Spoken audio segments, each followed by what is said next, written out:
Of the week insofar as football was concerned, Dr. Geoff Edelsten, after purchasing on Wednesday the Sydney Swans for more than $6 million. Naturally, he was in Melbourne today to see his side in action against Carlton at Princes Park, and Peter Donegan wasn't far behind him. Saturday, August the 3rd would certainly rank as one of the most important days in the much publicised life of Sydney medico Dr. Geoffrey Edelsten.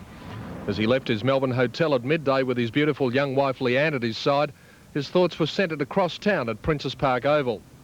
20 minutes later, his chauffeur-driven white Mercedes reached the ground, and the Edelstens' arrival could hardly be described as low-key. But the doctor took it all in his stride. Well, Doctor, the big day's finally here after what must seem an eternity of waiting. How does it feel? I'm very nervous and exhilarated and looking forward to it. I really hope we can knock Carlton off.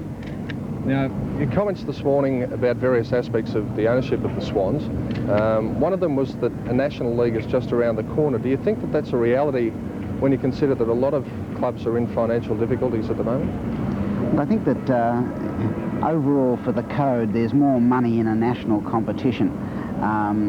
But I think that the success of a national competition would be the Sydney Swans being successful in Sydney. Also, there's been a lot of talk about who's going to coach the Swans next year. If I came along to you and said you can have the choice of any coach you want in Australia, who would it be? I wouldn't tell you. Not until after I've got him. Well, Doctor, there's been much talk about the change of colours. When do the wheels go into motion for this? No definite plans. We're just exploring everything. I'm concerned that we really need a relaunch in Sydney to gain all the attention and muster the support of Sydney-siders, and that is an option that we'll be exploring in the off-season, but there's been no decision made. And finally, a prediction on the outcome of today's game. The Swans by how much? Look, I'd be happy if they got home by 1 point, but I mean, one has to be realistic. Carlton are playing very well and it's going to be very difficult, but I think you'll get a good performance. They certainly will be trying hard.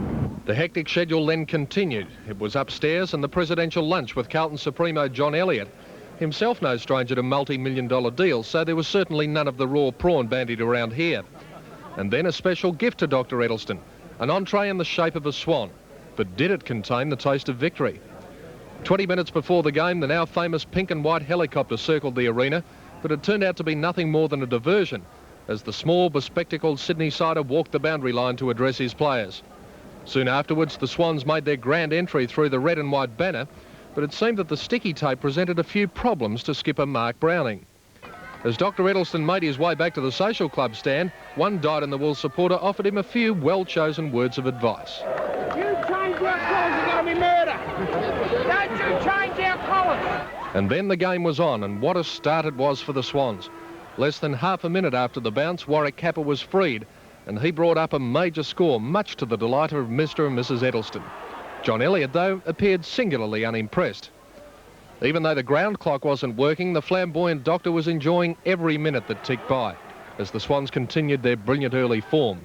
However, as the match went on, Carlton chipped away, and despite the Edelstens' urging, the Blues ran out victors by 34 points.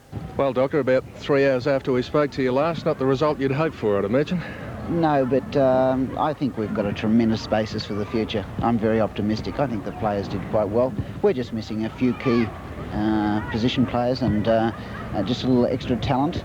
And I'm very optimistic for next year. I think with some selective recruiting over the summer months, we're going to really give them a shake next year. Gee, it certainly was a great start to the game. They opened up like a rocket.